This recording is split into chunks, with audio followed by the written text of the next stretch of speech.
हर बार जब कोई पुल टूटता है तो सिर्फ कंक्रीट और लोहे की संरचना नहीं टूटती, बल्कि उस भरोसे में दरार पड़ती है जिस पर लाखों लोग रोज सफर करते हैं। बिहार में पुलों का गिरना अब कोई चौंकाने वाली खबर नहीं रह गई है, बल्कि यह एक खतरनाक ट्रेंड बनता जा रहा है। हर बार जब कोई पुल टूटता है तो सिर्फ कंक्रीट और लोहे की संरचना नहीं टूटती, बल्कि उस भरोसे में दरार पड़ती है जिस पर लाखों लोग रोज सफर करते हैं। सवाल यह उठता है कि आखिर ये पुल क्यों गिरते हैं।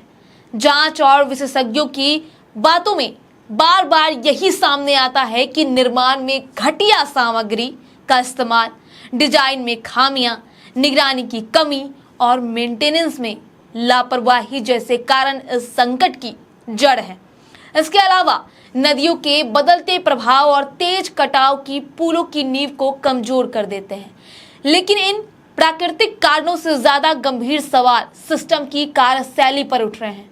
अगर हाल के आंकड़ों पर नजर डालें तो तस्वीर चौंकाने वाली और डराने वाली हो जाती है।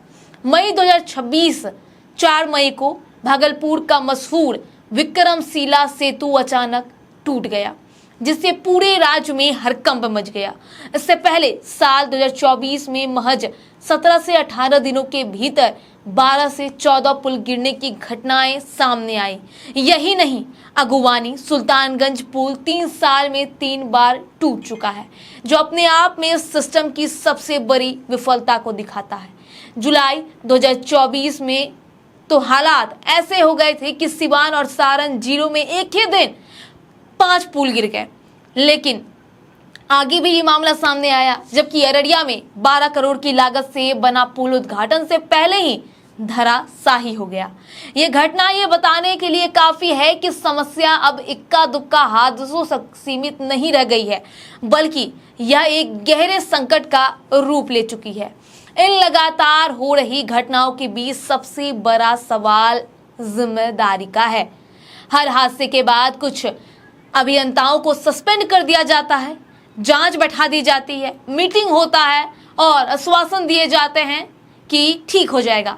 लेकिन क्या इससे समस्या का समाधान हो रहा है? जब एक ही पुल बार बार गिरता है या उद्घाटन से पहले ही टूट जा रहा है तो यह महज तकनीकी गलती नहीं, बल्कि गंभीर लापरवाही और जवाबदेही की कमी का संकेत देता है। आम लोगों के मन में यह सवाल लगातार गूंज रहा है कि आखिर कब तक ऐसे हादसे होते रहेंगे और कब तक जिम्मेदारी तय करने के बजाय सिर्फ कार्रवाई का दिखावा होता रहेगा। जब भी बिहार में पुल टूटता है तो बाहर के लोग मजाक उड़ाते हैं। इसके साथ ही इसी बढ़ते दबाव के बीच मुख्यमंत्री सम्राट चौधरी ने सख्त रुख अपनाया है। उन्होंने साफ शब्दों में कहा कि पुलों के रखरखाव में किसी तरह की लापरवाही अब बर्दाश्त नहीं की जाएगी।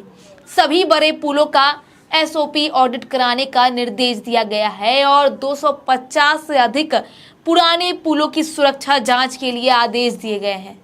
और इसके साथ ही भागलपुर की घटना के बाद संबंधित कार्यपालक अभियंता को तुरंत सस्पेंड कर दिया गया है और मरम्मत कार्य में तेजी लाने के लिए बॉर्डर रोड ऑर्गेनाइजेशन की मदद लेने का फैसला भी लिया गया है।